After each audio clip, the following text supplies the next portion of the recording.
વિવોએ launch કરી દીધો છે એનો V40 Pro. તો આ ફોન IP68 છે, તો એવું લાગ્યું કે એનો આમાં વોટર ટેસ્ટ કરી નાખીએ. અને જો મિત્રો, આનો આપણે લોક ખોલી નાખ્યો અને હવે આપણે જવા દઈએ આને પાણીમાં.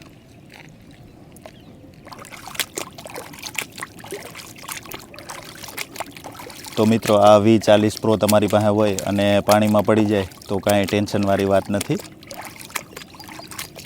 મિત્રો, વિવોની V સિરીઝમાં આ પહેલો IP68 વાળો સ્માર્ટફોન છે. મિત્રો, હવે આ ફોનને આપણે માટીમાં દાટી દઈએ અને ઉપર આપણે પાણી નાખીએ. મિત્રો, હવે આપણા ફોનને આપણે નળ નીચે ધોઈ નાખીએ. તો મિત્રો, આ ફોન આવી રીતે પાણીને સહન કરી શકે. પણ મિત્રો, તમારે જાતે આ ખતરા નથી કરવાના. IP રેટિંગ શું કામે આવે કે કંઈક એક્સિડેન્ટલી પાણીમાં પડી જાય તો ખાસ વાત, ભલે IP રેટિંગ વાળો ફોન હોય પણ કંપની એની વોરંટી નથી આવતી. તો તમારે એક ધ્યાનમાં રાખો અને સહાય કરીને ફોનને પાણીમાં ન નાખવું. કંઈક એક્સિડેન્ટલી પડી જાય તો એક વાત અલગ.